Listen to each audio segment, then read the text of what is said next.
Hey everyone, this is Rabbit's blog of Animation Bliss, and welcome to another underrated and obscure cartoon corner.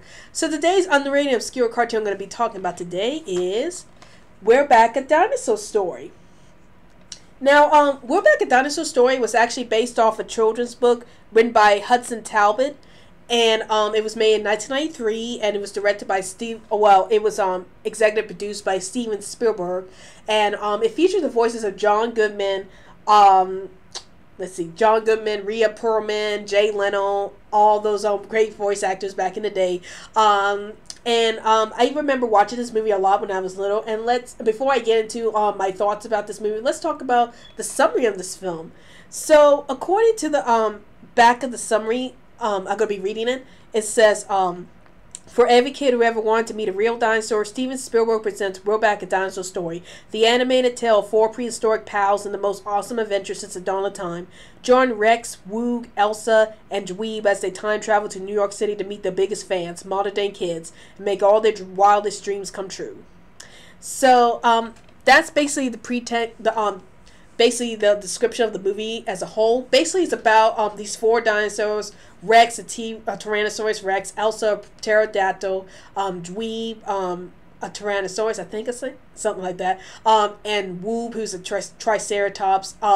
All being brought back from their own time zone, and they end up eating this stuff called brain cereal that helps them become much smarter and at least more harmless to the kids in the modern day city, because if they came as their original savage selves, when their original prehistoric savage selves, then they could hurt the kids and stuff like that. So of course it makes sense to make cereal that would make them a little smarter to make sure that they don't hurt the kids. But anyway, they get brought back to the modern time in New York City to meet up with all these kids who wanted to see dinosaurs in real life. And along the way, they meet up with these two kids named Louie and Cecilia, who both ran away from home. Well, Cecilia, her parents left her for a trip.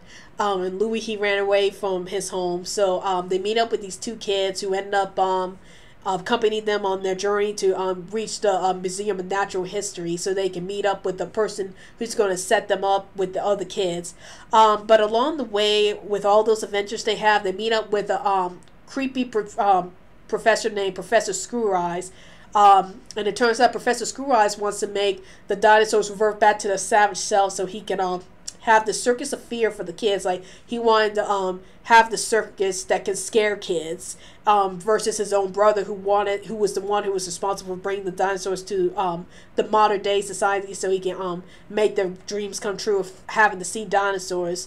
And so that's basically the gist of the movie. It's basically the dinosaurs coming into the modern day era to meet up with all these kids. But then you have this villain named Professor Screw Eyes, who wants the dinosaurs for himself to have them revert back to their savage selves to scare the kids of his circus of fear. So what are my thoughts about this movie? Well, I will admit there were some times in this movie that the plot was like, there was a lot of plot holes in this movie, or there were some things in this movie that didn't quite add up. Like, why would you bring dinosaurs back from the past to the future? I understand it's to make the kids' dreams come true, but I kind of got a little confused about all that.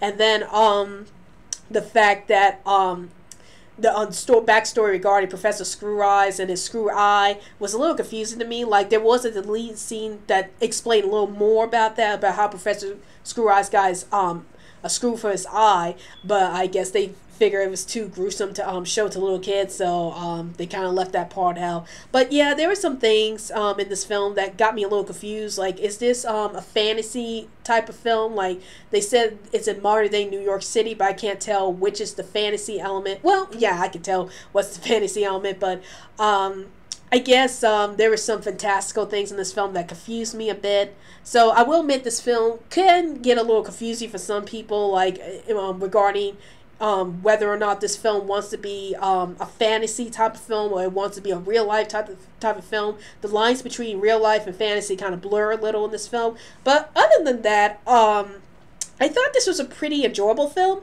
I actually like the fact that you have a storyline where the professor wants to bring these dinosaurs to little kids and make their dreams come true. You know, for the kids who want to see dinosaurs in real life.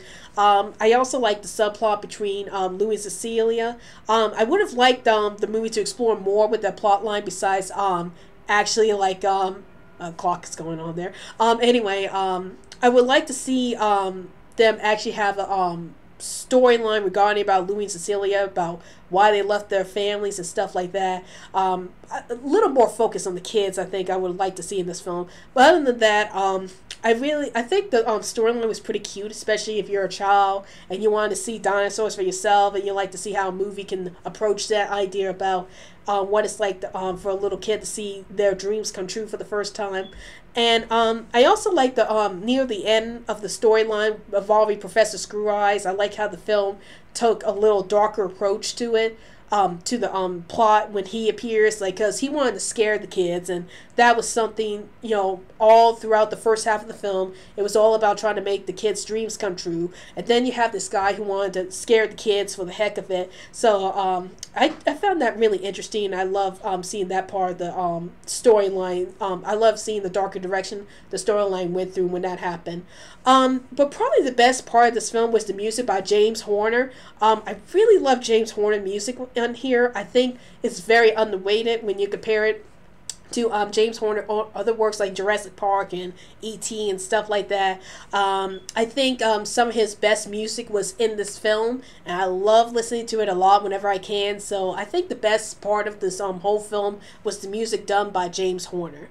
Well, that's my review of the We're Back, a Dinosaur Story, and would I recommend this film to anybody? I definitely recommend this film, especially if you're a huge fan of dinosaurs in general, and if you love a cute story about dinosaurs. I would definitely recommend this film. Again, there were some few flaws with this film, like the plot holes, and the film kind of blurred the lines between fantasy and real life a bit. So other than that, this is an enjoyable film to watch, and I definitely will watch it over and over again whenever I get the chance. Well, that's my movie review for We're Back, a Dinosaur Story. And have you seen this movie, and would you like to see this movie?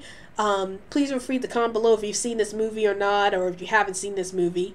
And don't forget to follow us on Twitter so we can keep you updated any new videos we post up, and also like our Facebook page. Well, I hope you enjoyed this video. This is Rowdy's blog at Animation Bliss, and I'll see you later.